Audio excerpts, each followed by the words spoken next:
اسلام اس چیز کا نام ہے کہ تو شہادت دینے والا ہو کہ اللہ کے علاوہ کوئی الہ نہیں ہے اور محمد مصطفیٰ صلی اللہ علیہ وسلم اللہ کے بندے اور رسول ہے۔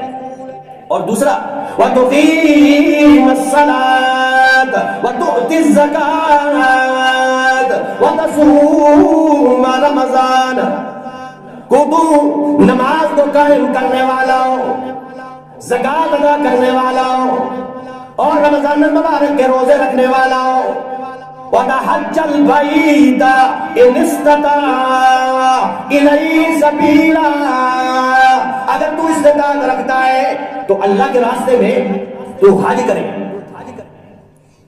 یہ ہے اسلام۔